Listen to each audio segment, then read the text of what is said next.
Olá, olá, tudo bem? Hoje vamos para mais uma live do projeto Prepara.enem. Chame teus amigos, chame todo mundo. Hoje a aula com a inconfundível, com a professora Leila Prisma. Tudo bem, professora? Tudo bem?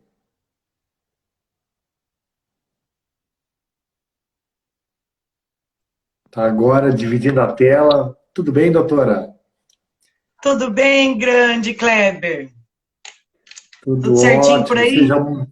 Tudo ótimo, seja muito bem-vinda. Peço que todo mundo chame mais gente. Vamos chamar todo mundo. Aula imperdível hoje com a professora Leila. Hoje nós vamos falar sobre redação. O preparatório do Enem é um projeto de inclusão social.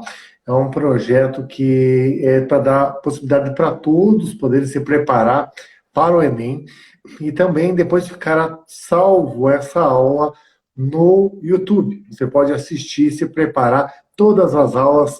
Eu agradeço o professor Moura, se liga na Geo, a Andriele, todo mundo que está participando desta live. Convida mais gente, por favor. Manda um aviãozinho. E professora Leila, a professora tem exatamente 50 minutos para a sua magnífica aula. Beleza, professor Kleber. Na live anterior, nós estudamos as estruturas necessárias para o Enem. Então, para você que não assistiu, depois que terminar esta live, entra na página do YouTube. Como que é a página, professor? Estou colocando aqui, Educação Kleber Serafim. Isso. Lá tem uma aula de estruturas com palavras mágicas e citações que a gente chama de citações modelo, né, que servem para várias coisas. E, iniciando hoje, eu fiz um recorte bastante gostoso de se estudar e bastante importante, que são como argumentar e as técnicas de argumentação. A redação do Enem, ela possui um peso alto, né, na composição da nota final desse processo seletivo. Então, é importante que o candidato mande muito bem, né, na redação. E a gente já sabe que no Enem, qual é o tipo textual que nós vamos trabalhar, qual é o gênero, que é a dissertação argumentativa, que já facilita a nossa vida.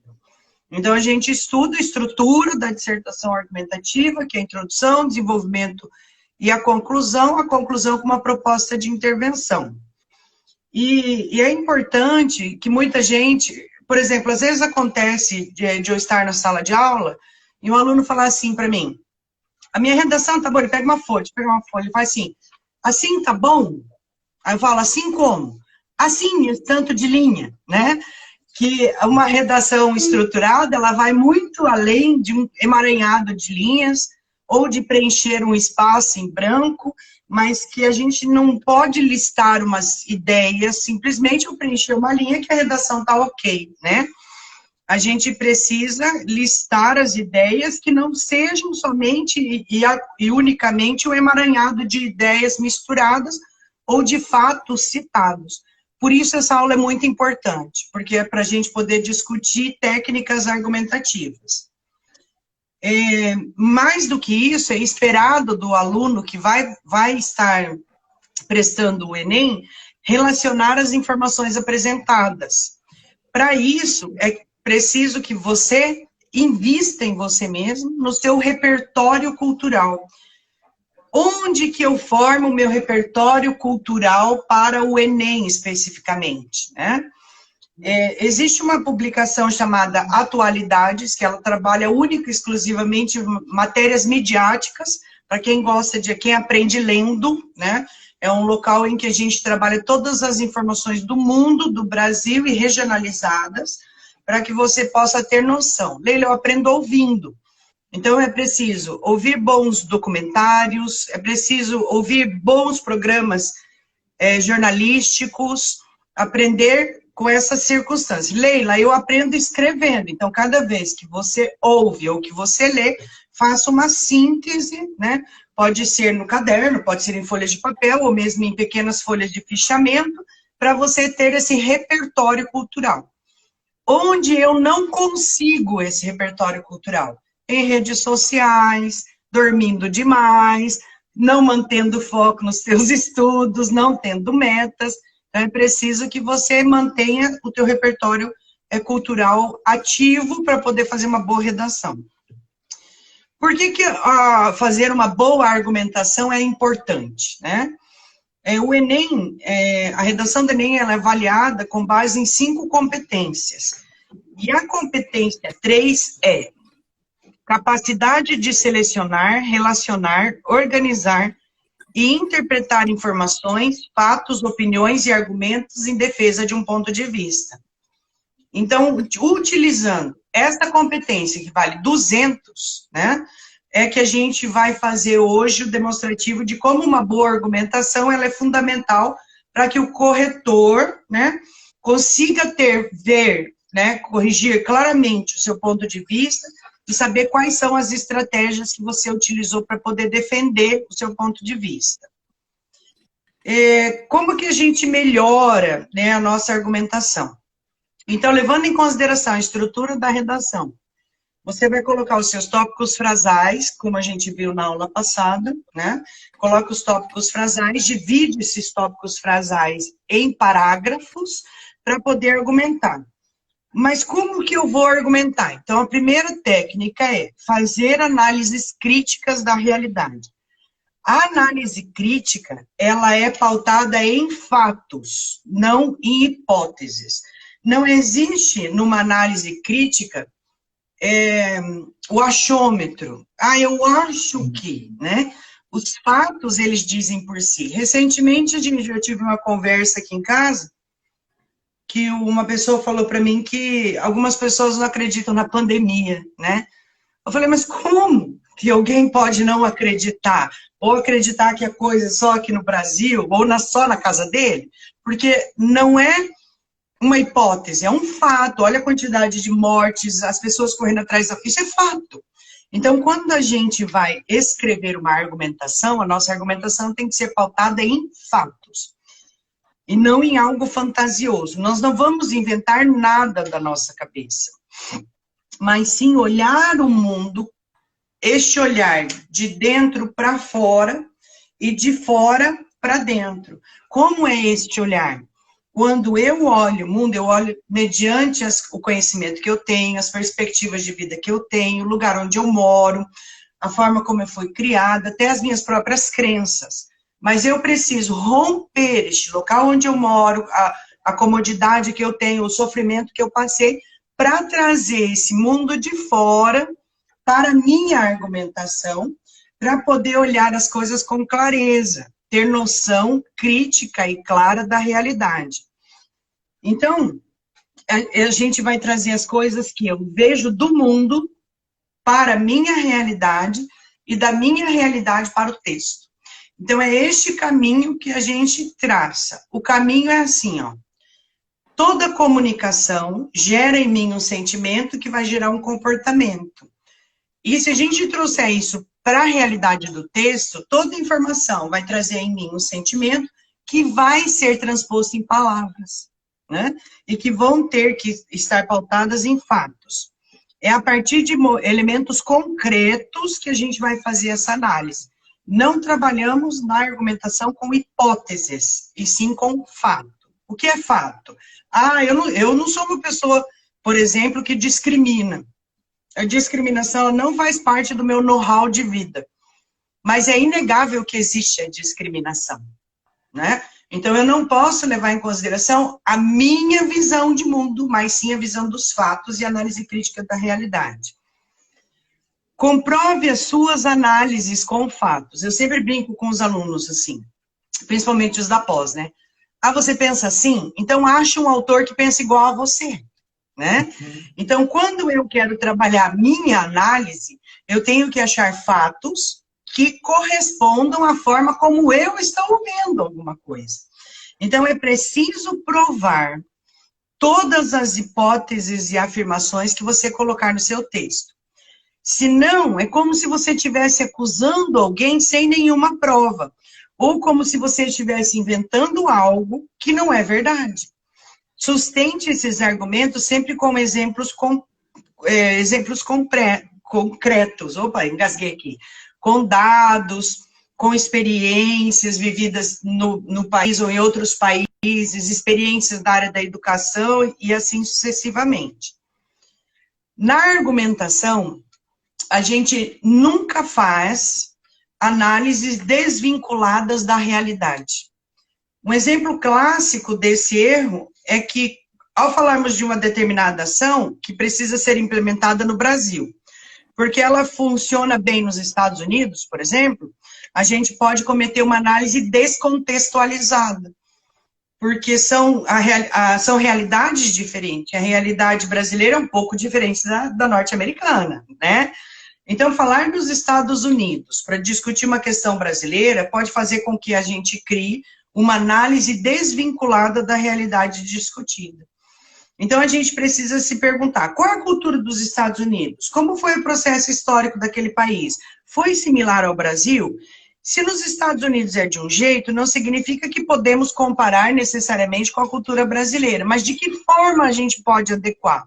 E assim a gente consegue vincular a realidade de um país ao outro, tá? Não se apoie somente na opinião de grandes autores. Quando a gente reproduz opiniões de outros autores sem colocar o nosso posicionamento, a gente empobrece a nossa argumentação. Por mais consagrada que seja a referência apresentada, a tua voz é a voz do protagonista daquela redação. E essa sua voz, ela aparece na redação quando a gente corrige. Como que ela aparece, professora Leila? Através do teu repertório cultural. Então, evite listar frases de filósofos famosos sem colocar uma análise dela. O que é? Então, sempre se pergunte, o que é que esta frase, essa citação, esse conteúdo, né, está dizendo para mim, enquanto a pessoa que está sendo avaliada? E faz e traça essa análise.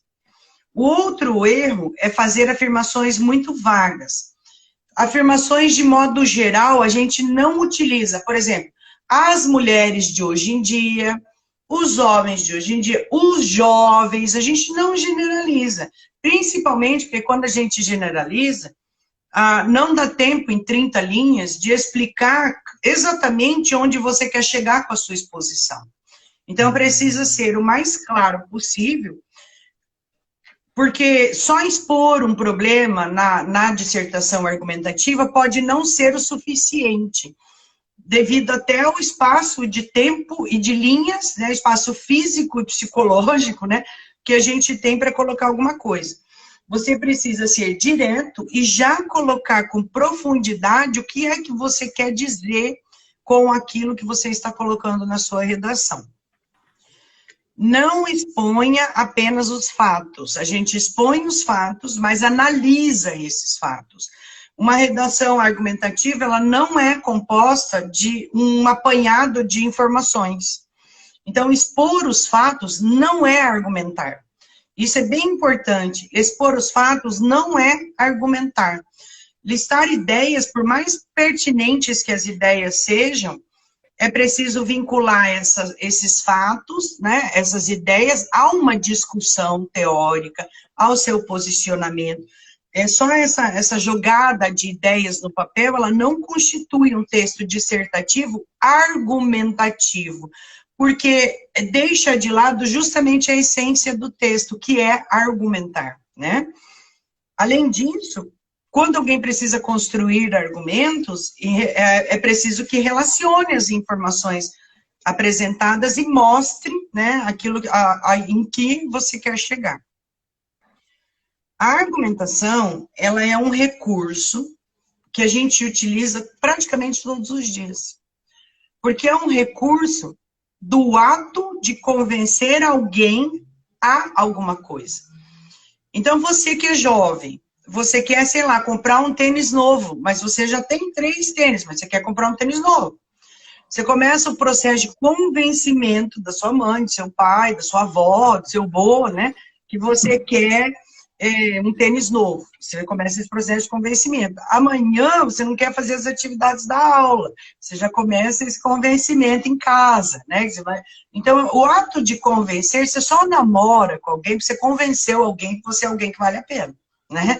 Então, o ato de convencer, né, a gente utiliza o tempo todo. Então, ele está atrelado ao nosso comportamento, à nossa forma de ver o mundo, né? E a nossa verbalização através das palavras. Sempre que a gente argumenta, nós temos como intuito o ato de convencer alguém a pensar como nós. E esse é o pano de fundo da dissertação argumentativa. Eu tenho que convencer o corretor a pensar como eu estou pensando e que ele se convença disso. Então, por muitas vezes, os alunos perguntam assim para mim: Leila, e se eu for pedido para que eu fale, se aparece um tema polêmico, um tema social polêmico, sei lá, como pena de morte, aborto, eutanásia, né? Vamos pensar no aborto. Eu, Leila, sou contra o aborto, mas eu tenho que ter a capacidade argumentativa de escrever a favor do aborto. Então, neste momento, muitas vezes, nós nos despimos das nossas opiniões particulares, porque o que está sendo avaliado da gente é a capacidade argumentativa. E é para isso que muitas vezes servem aqueles júris simulados que nós fazemos em sala de aula, com os alunos discutindo os prós e os contras.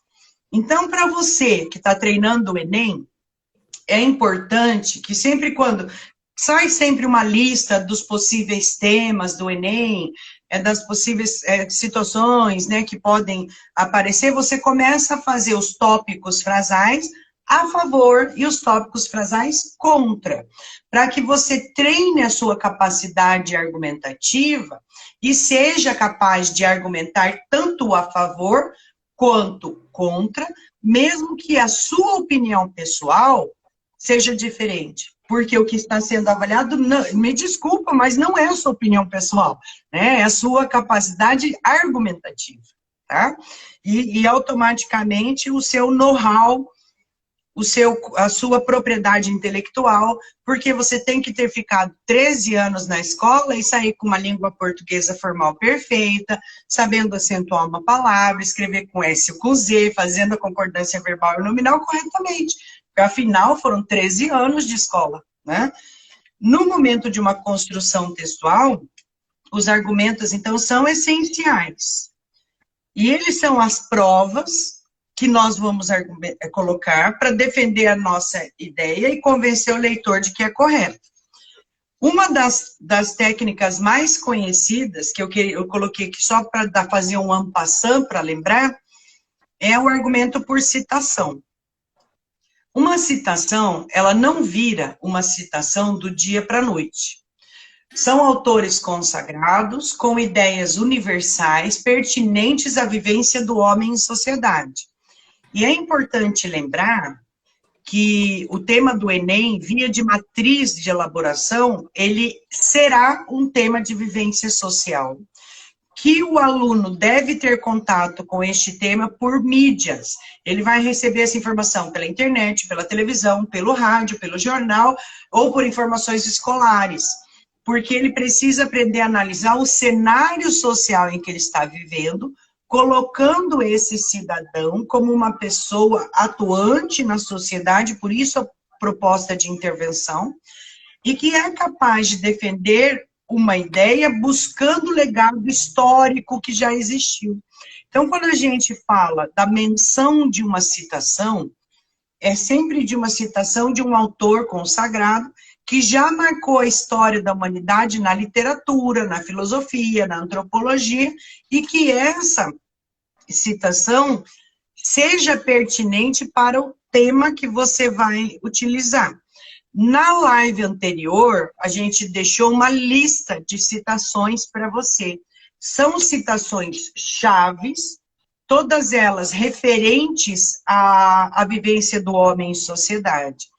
Você tem praticamente, nós estamos em julho, o Enem será em janeiro. Então, você tem aí 6 meses para você imprimir, copiar, colar, bota lá na tua parede, leia o autor e a citação diuturnamente para que você vá para a prova do Enem com essas citações já na cabeça. Porque como elas são amplas, você a coloca no corpo do texto e faz análise de acordo com o tema que você escolheu, que foi apresentado para você. Então, são citações que dá para a gente trabalhar, então vale a pena pegar essa lista de citação, conhecer, aprender e decorar, que eu não vou repetir hoje, devido ao fato de que já foi feita na live anterior. Uma citação, ela é colocada sempre entre aspas, não é com letrinha itálica, né, com a sua letra mesmo, que você vai colocar entre aspas e dizendo quem disse. Para Piaget, e coloca as aspas lá. Para Rousseau, coloca as aspas lá. Para Bert Hellinger, e coloca as aspas e põe a citação. Não adianta só colocar a citação e deixar a doida solta lá no meio do teu texto.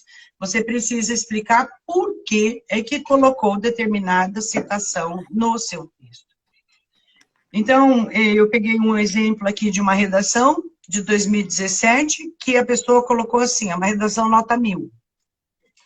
Para Piaget, abre aspas, toda moral consiste num sistema de regras e a essência de toda moralidade deve ser procurada no respeito que o indivíduo adquire por essas regras. Fecha aspas. Piaget trabalha com a ideia da moral que concerne no respeito às regras.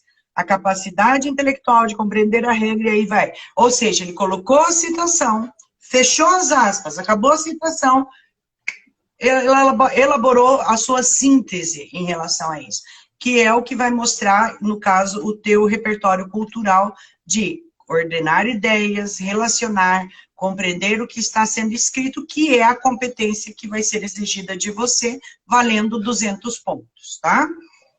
Tudo bem até aqui? Tranquilo? Beleza. A outra forma é a argumentação por comprovação.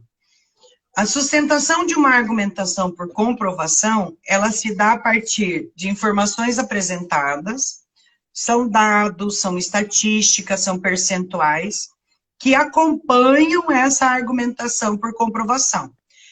Esse recurso, ele é explorado quando o objetivo é contestar um ponto de vista equivocado. Então, quando a gente coloca vozes sociais no texto, por exemplo, eu defendo que a inteligência artificial não irá substituir o homem. Aí eu coloco uma voz social. Há quem diga que haverá muitos desempregados quando houver a presença da inteligência artificial no dia a dia da população, vírgula. Porém, né? As vozes sociais, elas são muito bacanas para a gente conseguir contra-argumentar a gente mesmo e dizer para quem está corrigindo. Eu caí? Não, Eu caí ou não? Não. Ah, tá. Que deu uma travada aqui no celular. Beleza. As vozes sociais, então, elas são muito utilizadas para provar para aquele que está corrigindo o meu texto que eu sei o argumento a favor e o contra, mas como é uma dissertação argumentativa e eu tenho que convencer alguém a alguma coisa, a gente não faz o positivo e o negativo. A gente só defende a nossa opinião. Mas nada impede de que eu corrobore a minha opinião, fazendo o que a gente chama de refutação, através das vozes sociais. O que é a refutação? É a resposta à minha argumentação, que eu já respondo o que pode vir contra a minha argumentação, né? No marketing, isso é muito utilizado. Assim, ó, você pode até encontrar produtos mais baratos por aí, mas eles não terão a qualidade, e aí a pessoa começa. E o que é o marketing? Além do que a capacidade de convencer alguém de que seu produto é melhor do que todos os outros. É a mesma jogada que a gente utiliza na redação. Nesse tipo de criação, quando vai colocar a comprovação, é preciso que o autor, né, do texto tenha dados para demonstrar sua tese. Como que eu oriento os meus alunos a colocarem dados numa dissertação?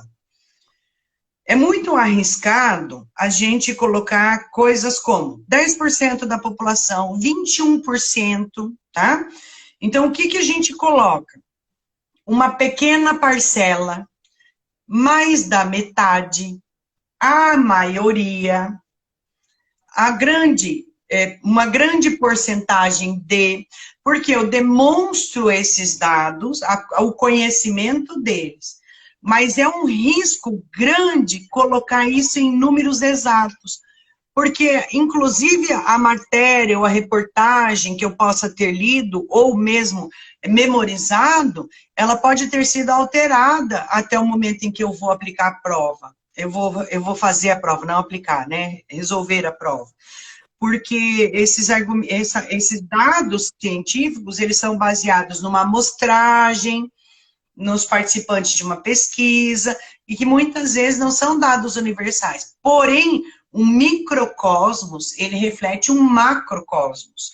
Automaticamente, quando eu vejo uma pesquisa com um X número de participantes, se eu aplicar essa pesquisa X ao quadrado, ela vai ser replicada. O Cleiton está tirando sarro do meu novo visual aí. Tá linda, eu já comentei ali. Falaram que a aula tá boa, eu falei, olha, a prof tá linda.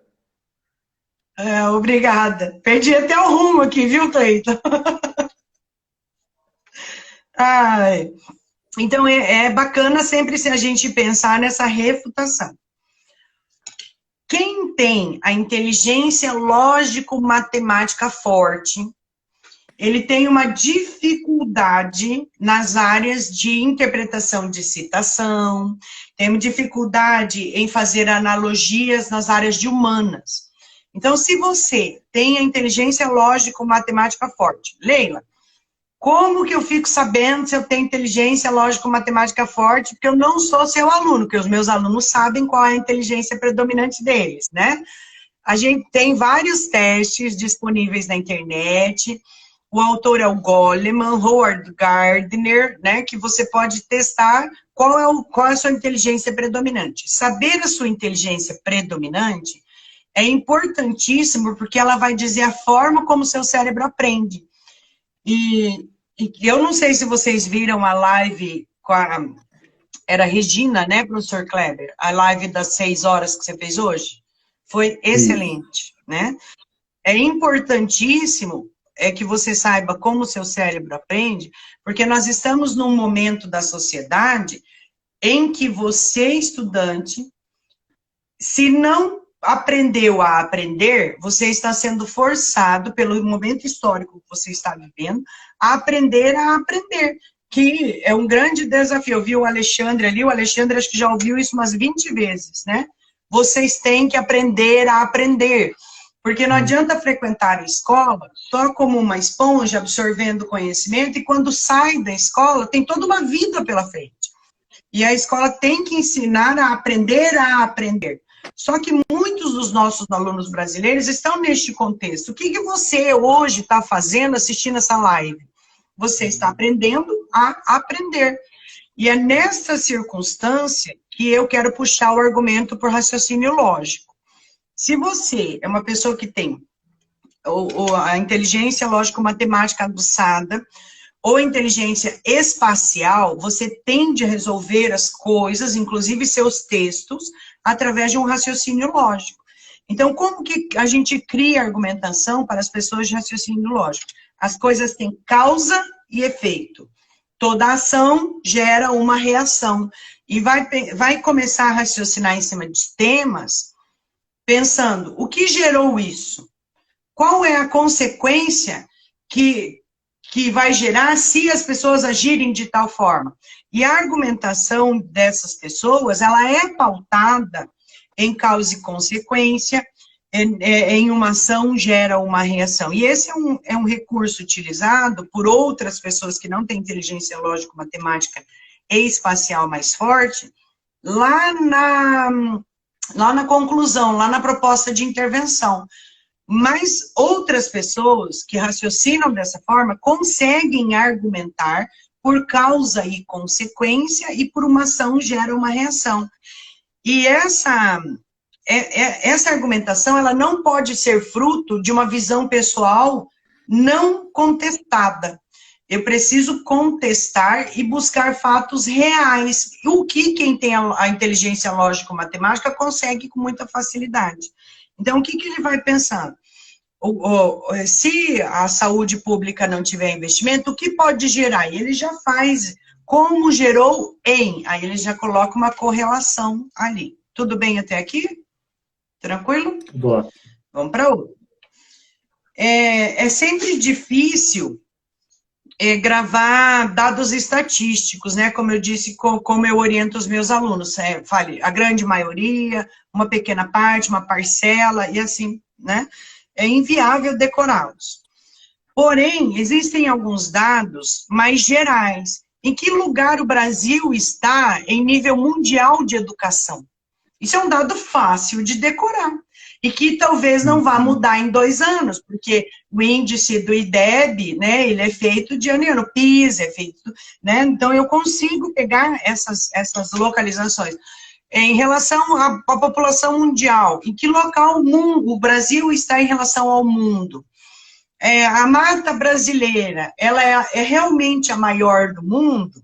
Então, esses dados, eles são dados mais fixos, que a gente abre lá curiosidades, guia do curioso, e pega esses dados gerais e coloca como uma carta na tua manga, né, para que você possa utilizar em determinados momentos.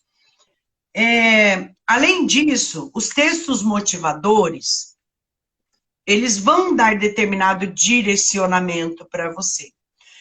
Então, em relação ao cinema ser disponível, quando os alunos terminaram o Enem, muitos mandaram assim, professora do céu, o tema era se existia cinema para todo mundo. Mas ao ler os textos de apoio, o tema não era cinema para todo mundo, o tema era acesso à cultura. Então, existem dados escondidos nos textos de apoio que você vai ativar, né, determinados neurônios para você utilizar como as suas palavras os dados que foram apresentados ali, né? Então, a gente não copia, em hipótese nenhuma, aquilo que estão nos dados de apoio. Um aluno meu, certa vez, copiou, colocou entre aspas, e ficou bacana até o texto dele, porque ele refutou muito bem. Só que é um risco numa aula de live, por exemplo, que eu não conheço a forma da escrita de alguns alunos, né? Tirando o Alexandre, que é um aluno, nota 1000 do Enem, inclusive, né? Que eu conheço a forma como o Alexandre escreve, os demais eu não conheço. Então, eu posso falar para o Alexandre, você pode usar a base nos textos de apoio, que eu sei como ele vai argumentar. Mas é um risco muito grande, porque depende da forma que você escreve, da forma que você coloca as palavras no papel, tá? Uma saída para quem tem pouco repertório cultural é fazer referência a situações conhecidas. Não consigo, estou nervoso, não consigo lembrar de dados, não consigo contar um fato, perdi a história da minha cabeça, não assisti jornal, fiquei perdido jogando videogame em rede social, o que eu faço para melhorar a minha tese, né? Então, você começa desde já a prestar atenção em jornais de boa qualidade, né? A ler pequenas reportagens sobre a vivência do homem em sociedade. Assim, a gente consegue descrever uma situação para comprovar a sua tese. Não vale descrever por descrever. A gente precisa descrever uma situação e fazer uma análise. Essa é uma argumentação que ela tira uma nota um pouco menor, mas ela não zera. Então, é uma saída para a pessoa que é mediana em redação, porque nem todo mundo é genial em redação. Né? Então, é uma saída para a gente conseguir burlar, né, essa falta de repertório cultural. Tem pessoas que elas são prolixas, então elas escrevem mais do que a quantidade exigida do Enem. Quando isso acontece, você vai selecionar os argumentos mais fortes, ver qual deles é mais impactante. E o que é impactante na redação do Enem de 30 linhas? É aquela que você vai conseguir demonstrar mais rapidamente o quão grave o problema que você está analisando é. Porque as pessoas possuem dados diferentes. Em relação à pandemia, por exemplo, eu vejo muitos achismos, né? Mas quando que um argumento passa a me convencer enquanto cientista da área da educação? Quando esse dado, esse fato, demonstra quão grave é a situação, a necessidade de uma mudança de postura, e é nessa jogada que o aluno do Enem entra. Ele precisa, quando ele é prolixo, escreva a sua redação, 50 linhas, não tem problema. Mas na hora de transpor o rascunho para a versão definitiva, deixa somente os argumentos mais fortes, ou seja, aquele que for mais impactante para o tema que você precisa discorrer durante a sua redação. Depois da última live, professor Kleber, eu recebi 3 perguntas que me deixaram bastante reflexivo. Como é que está o nosso tempo? Nós temos ainda 15 minutos. Beleza. Eu fechei meu computador aqui, que é o meu relógio, né? Eu não consigo saber as horas. Depois da última live, eu recebi algumas perguntas que eu gostaria de esclarecer. 2 alunos perguntaram assim para mim: como que tira nota 0? Né? Quando que alguém zera na redação? E eu achei bastante interessante, porque às vezes a gente entra na aula já morrendo, falando do que tem que escrever, etc., e não deixa claro quando que tira nota 0, né? Então é o seguinte: um texto, ele é considerado um emaranhado de palavras com sentido e que trabalha entre o significante e o significado. Eu vou trazer isso na nossa linguagem. Eu não posso colocar uma sequência de palavras desconectadas, que isso não vai ser um texto. Ele precisa ter um emissor, um receptor, um conteúdo e ser na língua portuguesa padrão. Para o Enem, menos que 7 linhas não é considerado texto. Então, se alguém fizer um emaranhado de palavras com significado e significante, mesmo que tenha um bom sentido em 7 linhas, ele é zerado. Menor de 7 linhas é 0. Se eu ferir, eu já corrigi muita redação de vestibular na minha vida, sabe? Eu tenho uma redação que, inclusive, eu tenho xerocada, que era sobre os menores, a proposta do tema era a diminuição da maioridade penal. E a pessoa que eu corrigi a redação, ela escreveu assim, ó: todos os menores infratores deveriam ser mortos, eles são escória da sociedade. A polícia deveria se armar como Rambo e entrar nessas casas de internação e atirar em dentro, escreveu os tiros, né, descreveu, e escreveu: morra quem morrer, porque eles não são pessoas que não valem a pena. O que esse camarada fez? Ele feriu o respeito aos direitos humanos. Quando alguém apresenta uma proposta de intervenção para o problema abordado, o problema deve ter como pano de fundo a sua redação inteira o respeito aos direitos humanos. Essa intervenção que você vai propor para o tema significa uma iniciativa que busque o problema ser enfrentado levando em consideração o primeiro decreto da ONU, que é o respeito à vida. Né? O respeito à vida, ele é premissa no mundo inteiro como primeiro lugar. E ele feriu justamente isso. Então, a pessoa que é recheada de discriminações internas, ela precisa ser trabalhada, lapidada para chegar no Enem.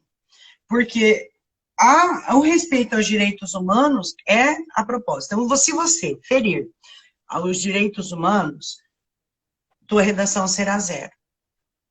Inclua-se aí mulheres, pobres, ricos, bonitos, feios, alto, baixo, né? Negro, indígena, sabe? Inclua nesse repertório muitas coisas, para você, inclusive, trabalhar o seu próprio eu, né? Em relação a esse processo de bullying, discriminação e falta de respeito aos direitos humanos. Então, menor que 7 linhas, não respeitar os direitos humanos. Eu tenho outra redação xerocada, que eu, inclusive, chorei corrigindo, porque a pessoa contou a história da vida dela, né?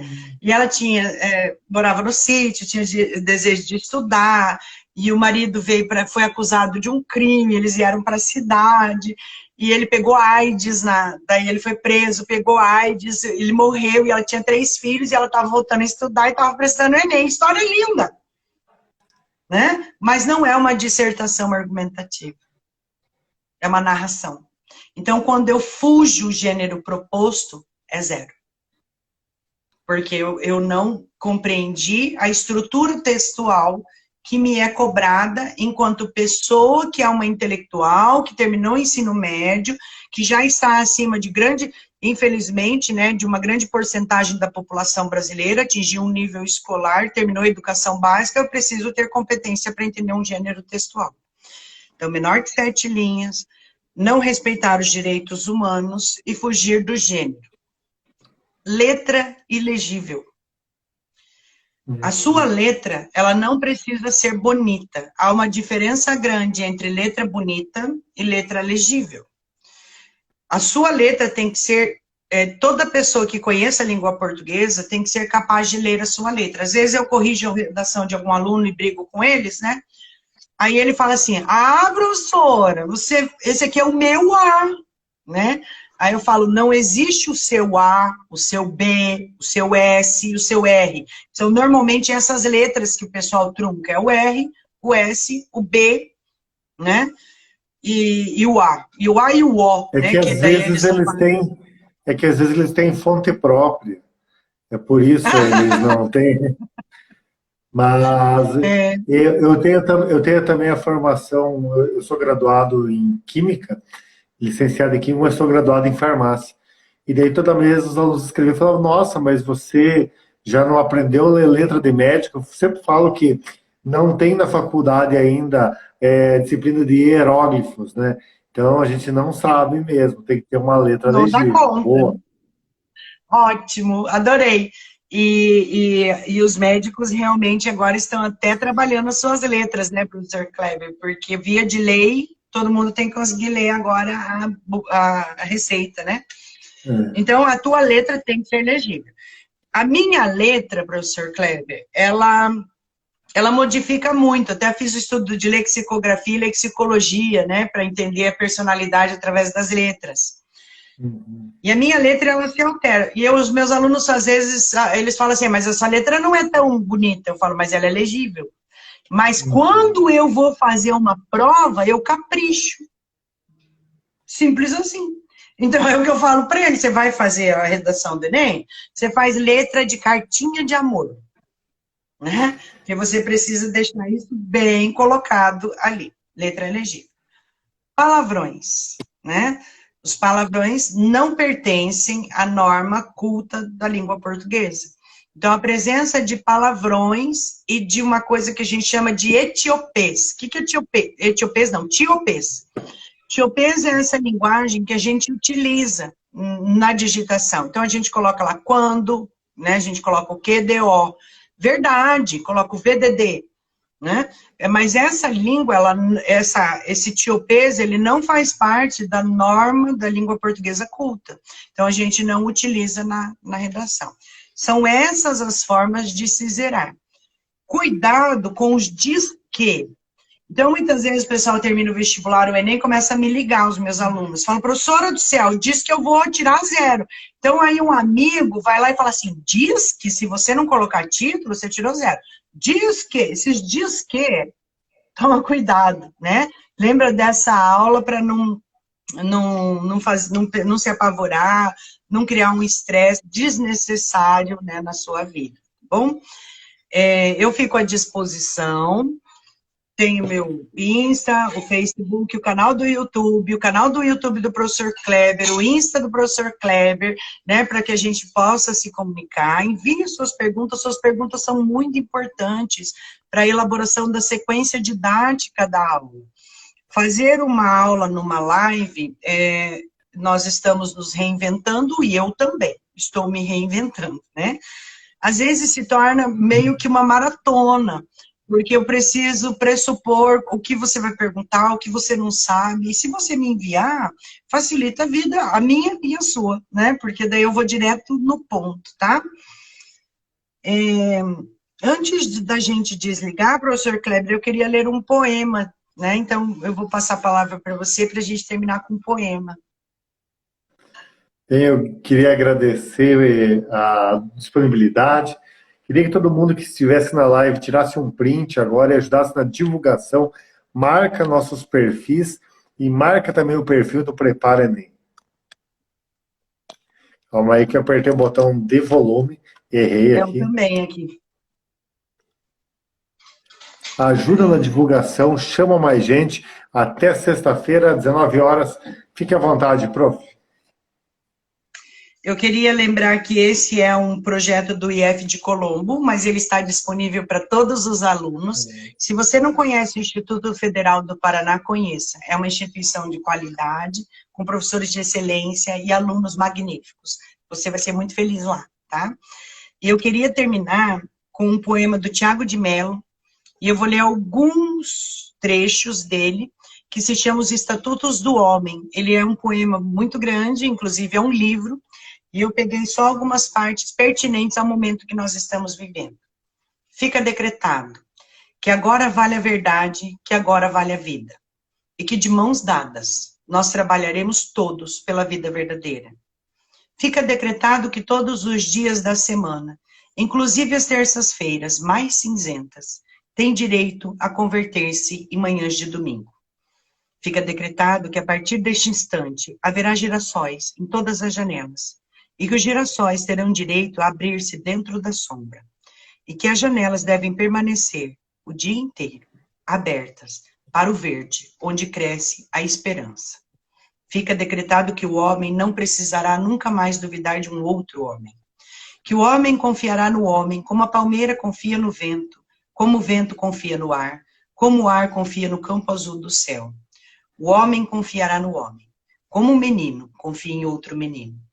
Fica decretado que os homens estão livres do jugo da mentira. Nunca mais será preciso usar a couraça do silêncio, nem a armadura das palavras. O homem se sentará à mesa com seu olhar limpo, porque a verdade passará a ser servida antes da sobremesa. Fica estabelecido, durante séculos, que a prática sonhada pelo profeta Isaías, lobo e o cordeiro pastarão juntos, e a comida de ambos terá o mesmo gosto, o gosto da aurora. Fica permitido a qualquer pessoa, a qualquer hora do dia, vestir a sua melhor roupa e ser feliz. Fica decretado que o homem é um animal que ama, e que por isso ele é belo, muito mais belo que qualquer estrela da manhã. Decreta-se que nada será obrigado nem proibido. Tudo será permitido, inclusive brincar com rinocerontes e caminhar pelas tardes, com uma imensa begônia na lapela. Fica decretado que a maior dor sempre foi e será não poder dar amor a quem se ama, e saber que é a água que dá à planta o milagre da flor. E que com esse poema você renove suas esperanças, porque nós já estamos praticamente no 4º mês de isolamento social, e a gente precisa renovar as nossas esperanças. Não uma esperança piegas, mas uma esperança do verbo esperançar, de lutar por um novo amanhã e por dias melhores para mim, para você, para os seus netos, para a sua sociedade, para os seus avós, dias melhores para o nosso país, que está precisando, e a gente não começa mudando um país sem mudar primeiro a gente mesmo. Então, que a gente comece a mudar cada um de nós um pouquinho, né? Eu queria agradecer, professor Kleber, a oportunidade, falar que eu estou à disposição da galera, né? E que anjos de luz estejam ao redor dos nossos lares, onde quer que nós estejamos, né? Eu estou neste momento em Apucarana, você em Curitiba, mas que a internet nos une. E que você também lembre disso ao mandar uma mensagem para um amigo, para alguém que a internet nos une. Nós temos que estar à distância de uma mensagem, né? Mas conectados de alma. É isso. Prof. Lindo. Obrigada a Fique vocês. com Deus. Beijo no coração. Muito obrigada.